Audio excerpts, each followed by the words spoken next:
Wah, kenapa aku baru tahu sekarang? Ternyata ini, Bun. Rahasianya bikin abon ikan yang enak. Kukus dulu ikannya. Lalu blender perbumbuannya. Blender sampai halus ya, Bun. Kemudian kalau ikannya udah mateng, tinggal potekin aja. Atau hilangkan tulangnya ya.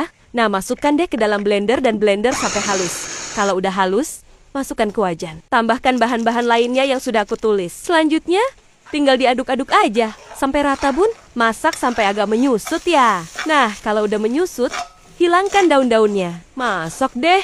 Sampai kering, bisa dijadikan stok nih Bunda. Selamat mencoba. Punya 600 gram dada ayam, lalu aku potong-potong kasar seperti ini ya Bun ya. Jangan lupa disiapin air mendidih, lalu masukkan ke air mendidih tadi, lalu masukkan daun salam, daun jeruk dan juga serai. Nah, kita aduk-aduk. Lah udah matang seperti ini, kita tiriskan, lalu kita geprek di ulekan. Gepreknya kasar aja ya Bun ya. Nih teksturnya kurang lebih seperti ini. Nah udah gitu aku siapin bumbu-bumbunya juga, udah aku spill di layar lalu di blender, lalu masukin ke air rebusan tadi ya. Setelah itu diaduk-aduk, masukin juga ayam yang udah digeprek tadi, masukin juga seasoningnya.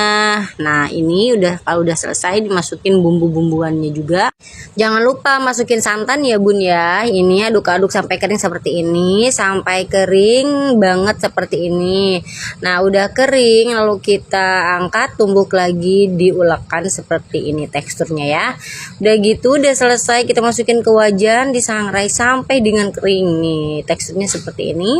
Masukkan terakhir bawang goreng secukupnya. Kita bikin abon sapi. Pertama siapin daging sapi. Ini aku udah presto daging sapinya sampai benar-benar empuk dan dipotong melawan serat. Kenapa? Selain cepat empuk, seratnya tuh jadi lebih pendek-pendek kayak gini. Jadi nggak harus dicopper buat ngalusinnya. Siapin kelapa parut dan juga ketumbar biji, terus disangrai sampai dia kering, sampai warnanya berubah kecoklatan seperti ini. Kalau sudah dingin, baru kita akan blender dengan minyak goreng secukupnya aja ya. Ini aku blender beberapa kali ya guys, supaya hasil si kelapanya ini tuh bener-bener halus. Kelapa udah jadi, sisihin dulu, lanjut kita akan blender bumbu halusnya. Blender bumbu sampai bener-bener halus. Ini untuk resepnya aku udah tulis lengkap di sini. Kemudian aku juga tambahin sedikit kunyit bubuk, kalian bisa ganti kunyitnya dengan kunyit yang fresh. Ini dimasak sampai airnya mengering. Masukin serai, daun salam, daun jeruk, dan juga kelapa yang tadi udah kita siapin. Gula merah, penyedap, dan juga garam.